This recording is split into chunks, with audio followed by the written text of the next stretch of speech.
Okay, so a tier list for the FNAF movie. Let's talk characters. So there, we saw some new people. We saw some old people change. Let me start with the animatronics. First off, Cupcake S tier. Absolutely. Easy S tier. It was the first scare of the movie, the first real scare, or the first gore. It was the first murder in the movie, which was pretty epic. He's just a silly little guy. Um, I like his design, and when I was in the theater, everyone laughed when it would like flash black in between when the cupcake moved because they couldn't like animate it moving without it like looking really freaking weird. But when it did move on camera, it was so funny.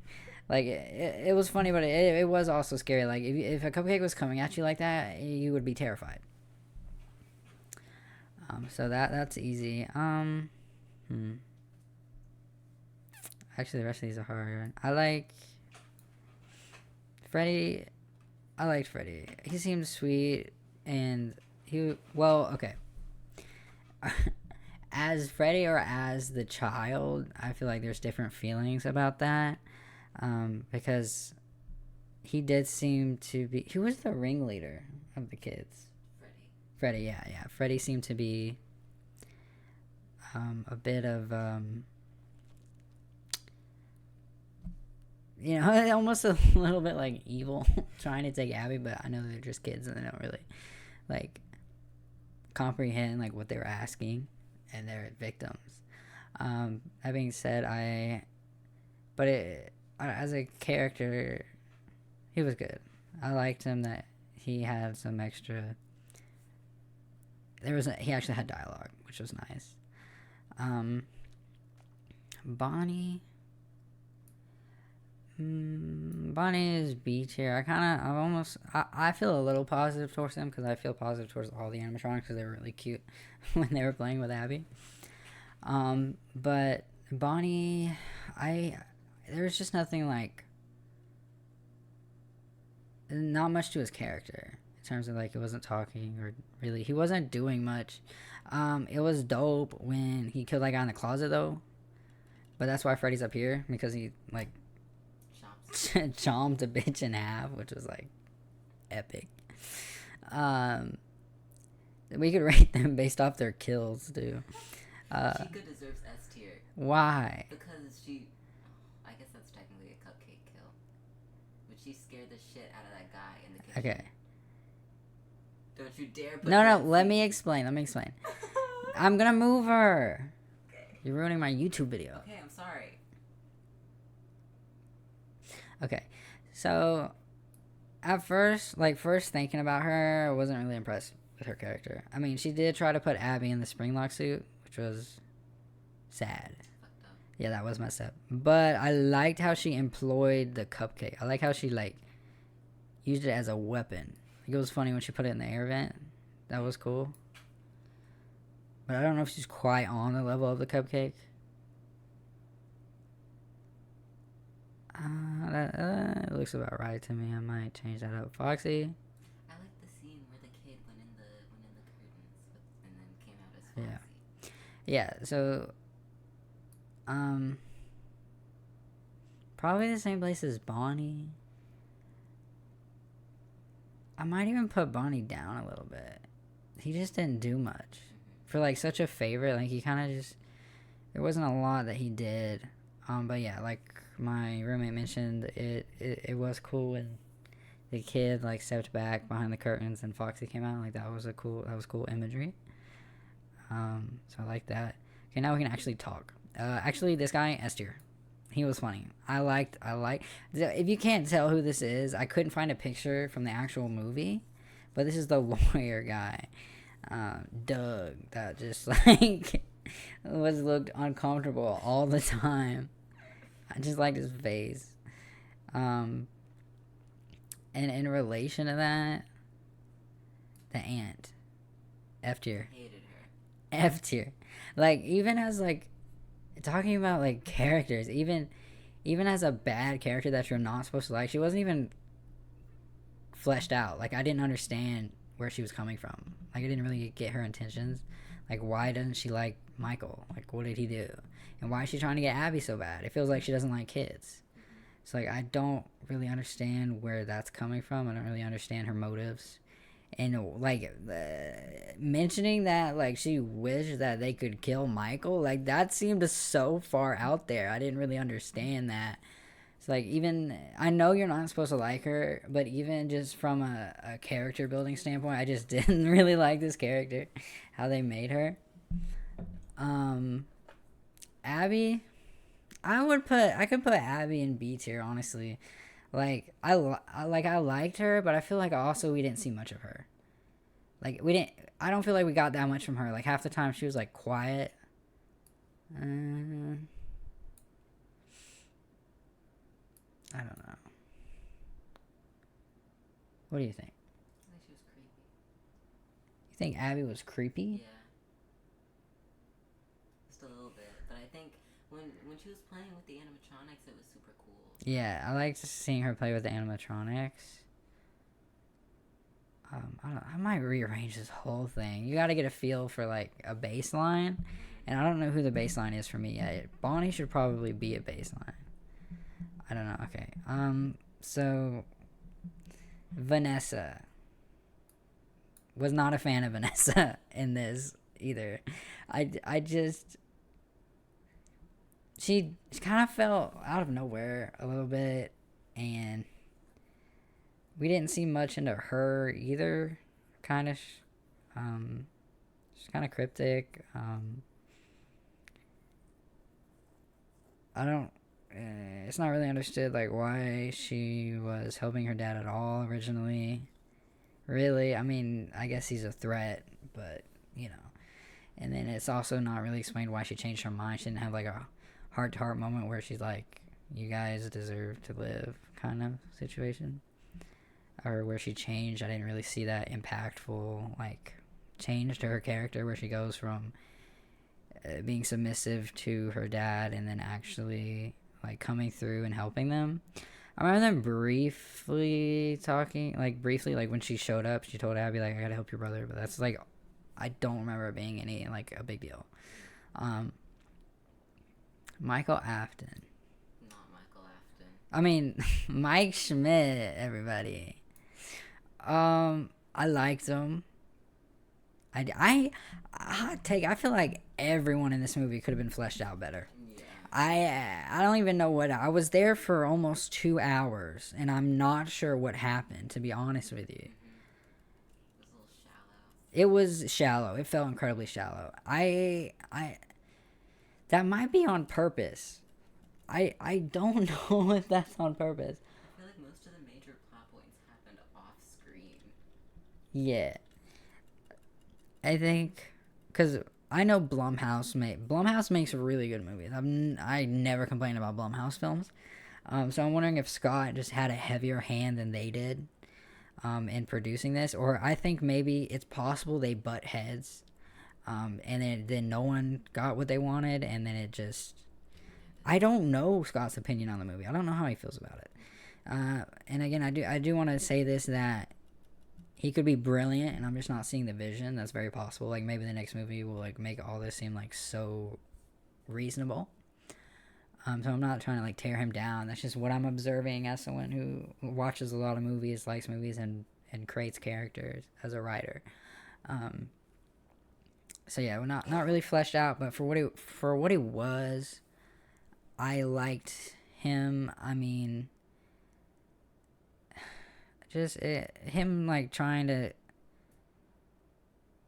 save his brother in his dream like felt odd. Cause like how many years has it been at this point? And has he been doing that for years, or did he just figure out that he could dream this, or like? I feel like the whole dream theory thing wasn't. I feel like it would have been better if they ramped up like how much time and effort Michael had been putting into finding the man who took his brother. Yeah. And if the big reveal was that the guy that killed the kids is the guy who took Michael's brother, like if that was the big reveal, like it would be good. I don't think that was the big reveal. We all knew. Yeah, I mean the only time people were gasped in my theater was when Vanessa said that it was her dad. Like that was the reveal in my theater. Like how the audience was reacting where I was. Um, which is just not. I mean, it's not involving the main character just that strongly. Michael just walked into this situation kind of perchance. I mean, William did orchestrate it a little bit, but I mean, Mike showed up needing a job, and at first he said no. He started out by beating the shit Yeah. out of a guy. Yeah, yeah. It's not like William kept calling him either and being like, "Hey, you sure you don't want to get this job?" William let it go. Well, probably because William was confident that he would come in. But so I think that could have been cool, and if he had come to a dead end and it was like really struggling, and then he starts working at Freddy's and he starts piecing it together, that's something on his own. That something happened there. If he, cause like it's like Vanessa just started talking to him and was like, my dad killed these kids and stuffed them into suits. Yeah. Like, don't don't tell. That's a very like common phrase in the writing world. It's probably also in the movie world industry. It's just telling. You're just sitting us down and you're basically having a conversation with the audience that tells us what happens. And it's like it could have been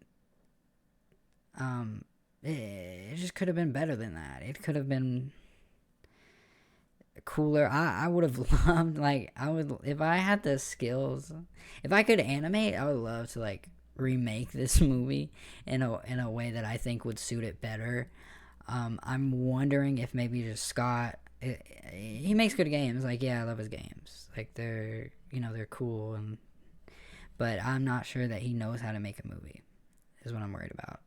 Because I mean, if you think about it, he doesn't really have fleshed out characters even in the games either. They're kind of it's all circumstantial. I liked his books a bit better. I haven't read the novel form, so I've only read the graphic novels, and there's less writing to be done. So I haven't really looked at that much. Got anything to add on Michael? And I didn't like that they removed the father and son relationship. That needs to be said. Yeah. That needs to be said. I'm very upset about that. That would have also been a really good reveal if it was like, it's my dad. Mm-hmm. I have a whole "I'm your father" moment. Like, I know that would a lot of points in the movie would need to be changed to take that line, but it might have been a better line than what is happening now. There would have been more emotion. I feel like the whole movie was just like really flat. Yeah, it would have been you'd be more connected to Michael if it was a situation that he was. Well, it is like he is involved with it in the way that his brother got taken, but it doesn't feel like that. It doesn't feel like that's why he's there. Like his brother's already dead. He's not there because his brother was taken. He's not there to avenge his brother. He's there because he lost his job and needed a new one. That's why he's there.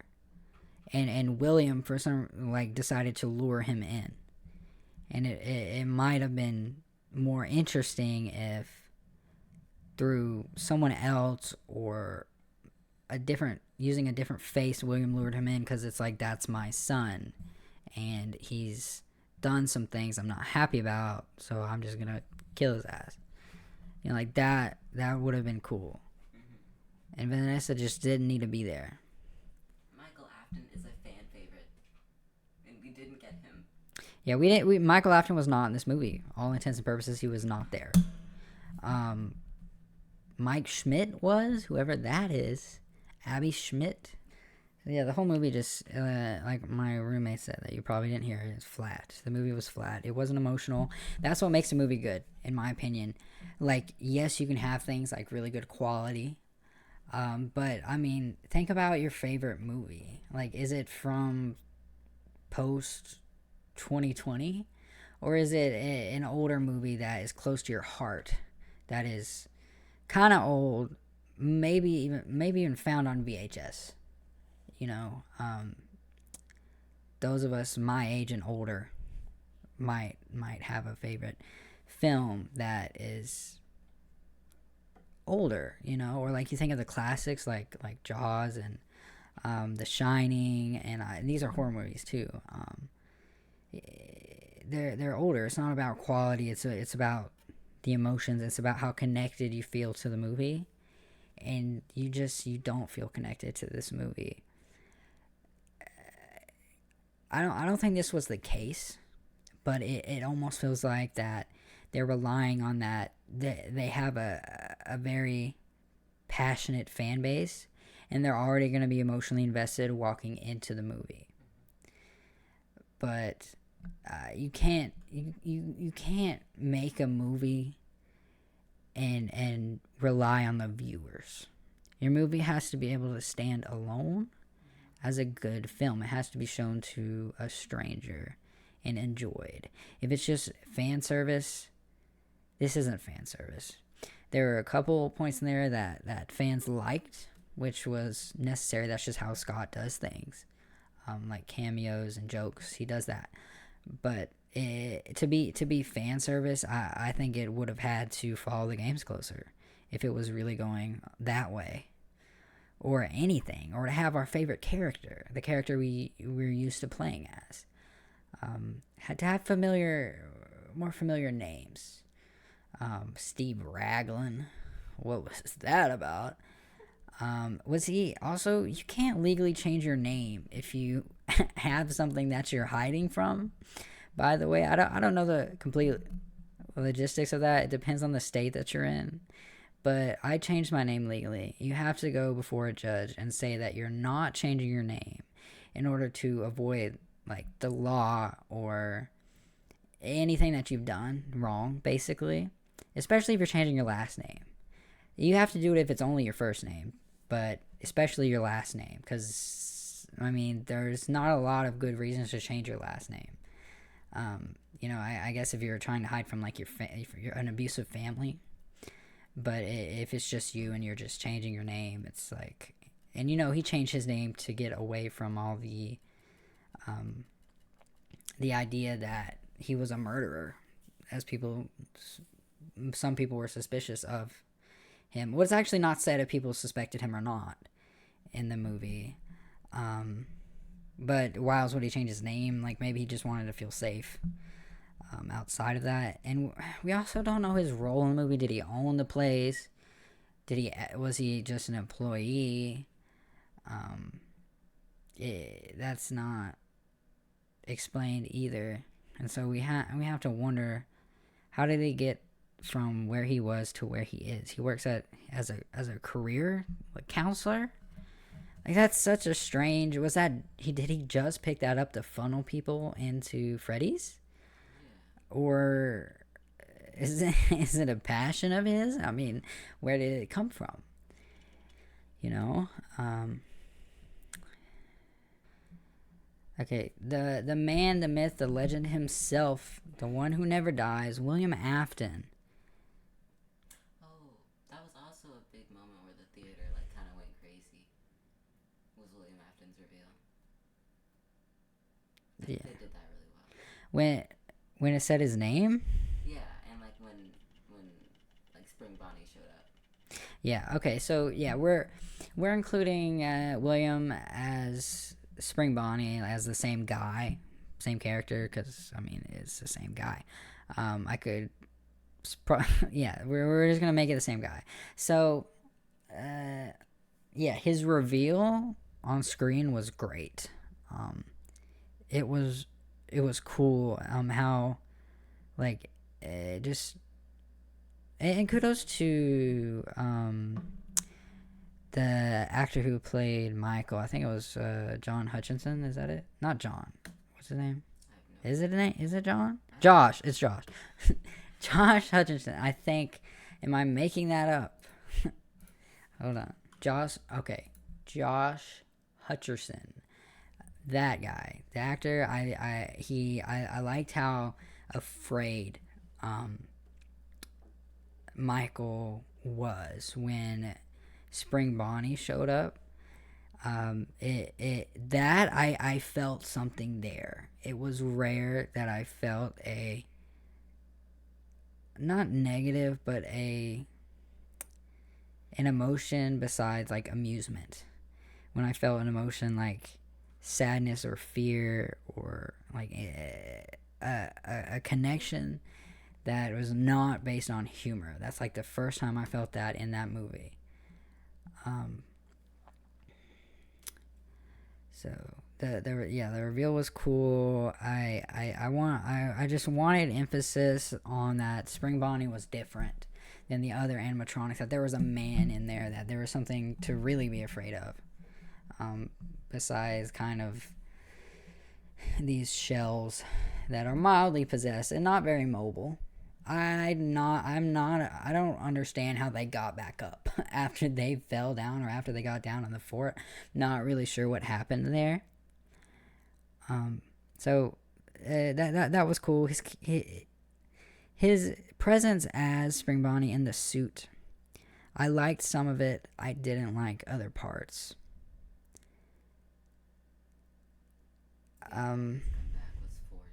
It was the I always come back quote. It was forced. It was uncomfortable.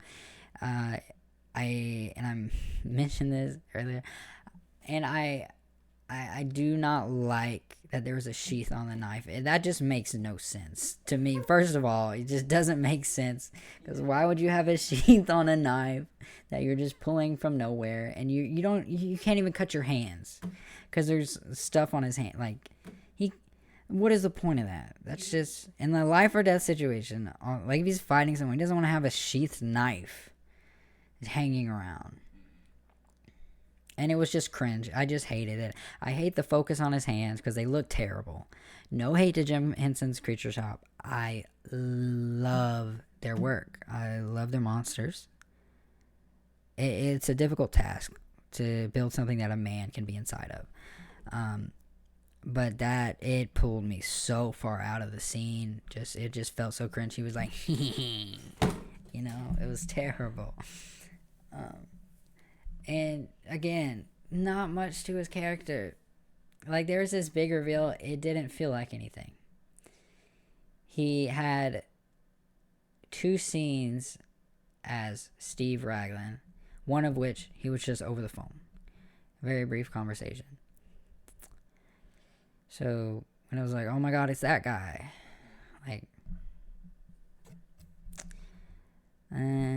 Yeah, they set it up a little bit, the way he reacted to seeing Mike's last name. I liked that. Decent, I'd say. I like him more than Vanessa. No, he wasn't even present. He wasn't even present. He should have been more present. This is really hard. I can't decide. I'm so indecisive. Place Max. Yeah, okay, let me place Max and I didn't. F you. Yes, thank you. Okay. Because I'm like, what? Why? Because like at the beginning of the movie, she had like this whole relationship with Michael, and it was like really like she like taking care of Abby and stuff, and then all of a sudden she's at this meeting with his aunt, like, yeah we should kill him and bust up the restaurant. Yeah, the betrayal from Max was insane. Nobody saw that coming. It wasn't good either. Like, it just came out of it can't come out of completely nowhere. You have to be like, hey, this person seems a little suspicious. Like the way William Afton reacted when he saw Mike's last name. He reacted a little strangely, which eventually led to him being the killer and recognizing Mike's last name because he had taken a boy with that last name.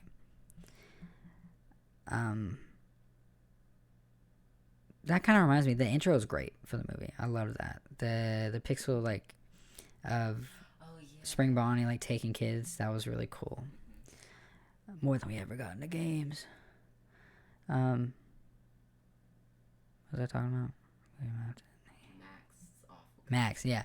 Yeah, that betrayal, dude, where? She was the getaway driver. There was no instance of it when her even saying, her opening Like the first time she's shown, it's like, She's laying on the couch. yeah, she looks really comfortable, and she's watching some infomercial crap. She said, "I wish someone would buy me a ring like that." And at first, I thought she was coming on to Michael. That's what I read from that. Like, yeah, her tone was pretty flat. Like, she didn't really seem that interested, but that could just be like her character or poor acting. But so that's the first thought that I had from her. And then the second time she shows up, she's like, "Oh, don't sweat it. I love taking care of Abby." Or like, don't worry about the money. So it just, And I'm like, her best moment was dying. yeah, the most she did was not a very expressive person. I don't know if that was just the actor or if they were told to be like that. But she was just kind of boring on screen. She was just kind of boring, and when she died, like that was kind of cool. But she didn't really say much. She kind of just like walked in there with watery eyes. Like that's what the picture's from, is when she fucking died. Her death scene was cool. Her death scene was cool. Ant's worse than her. I'm trying not to be biased. I feel like William might even have to be lower. He just didn't do much. Didn't. And he delivered the cringiest line in existence. Yeah, that line just did not. It didn't. I really think he's on the same level as Vanessa. You think he's on the same level as Vanessa? Yeah. We're kind of right. I'm trying not to let my disappointment affect my ratings. Bonnie. I would put Bonnie below Foxy. He was just really quiet. He was almost irrelevant. Yeah. And I get when you have 4 massive characters, 5 including the cupcake, it can be hard to give everyone the spotlight. And then it feels like shuffling, like musical chairs. Bonnie's always been like a less expressive character, like in all the games. Well, I don't know. Everyone believes that Bonnie's the angriest or the one with the shortest temper. I would have liked to have seen some of that. I would like to have seen maybe Bonnie try to put Abby in the doll. Yeah. Or maybe Bonnie, maybe she didn't get electrocuted when she touched his guitar. Maybe he got angry because that's his guitar, and that's when things started being like, okay, I'm not sure these animatronics are safe to be around. That could have been a line as well. There could have been so much more. Vanessa being like, if you bring Abby back here, that would have been so much better. Yeah, it would have been better coming from the animatronics than Vanessa when she said that she'd shoot Michael if he brought Abby back there. That was out of place, first of all. It really wasn't obvious that she was having an improvement to her character, that she was changing.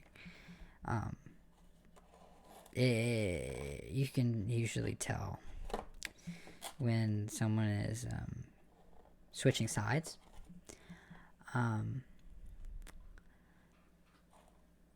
But it would have been a lot cooler coming from an incident with the animatronics that Abby being electrocuted, that's not the animatronics being dangerous. That's the condition of the restaurant being dangerous. Just the condition. I wanted the animatronics themselves to be dangerous. They didn't feel like a threat to Michael and Abby. The entire movie, they didn't really feel like a threat to them, to me. In my opinion, I wasn't worried about them. They seemed friendly, and that doesn't slide. I probably would have liked more interaction with them. Would have been cooler if they had been more aggressive towards Michael until they found Abby and found out that he was her brother, and then maybe then started taking a liking to him.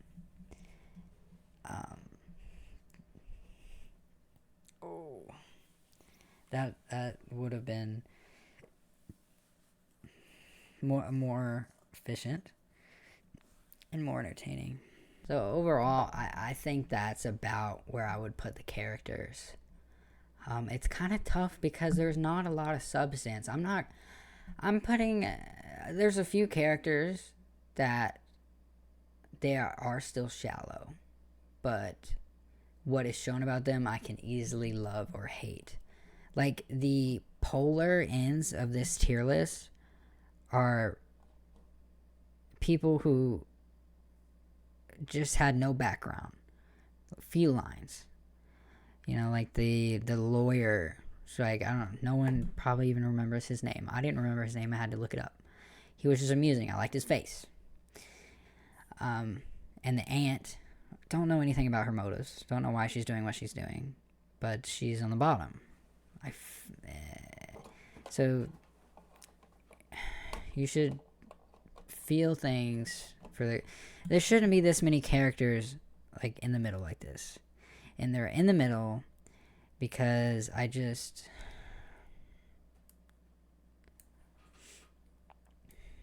don't I don't have enough information about them to compare them with each other.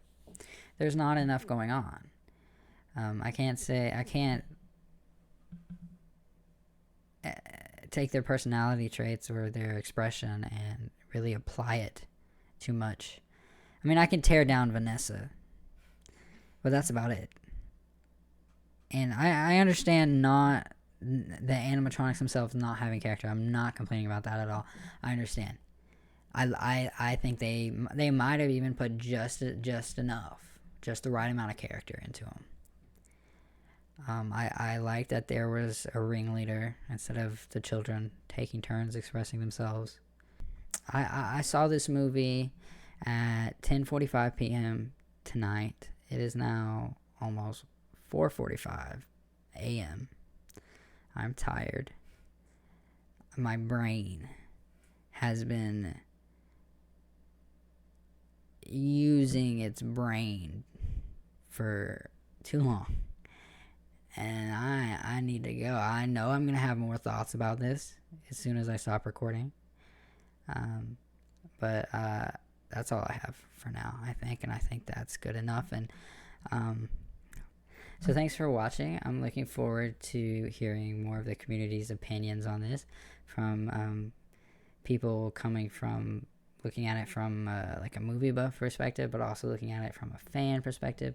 I want to see all the different perspectives here. I even want to see filmmaker or like videographers, people who I want to see what they think about it, how it was filmed. I want to know people who know what the 90s are like, and if it's accurate. I want to know what everyone thinks about this. So I look forward to hearing other people. But hopefully I'll catch you in the next one. Thanks.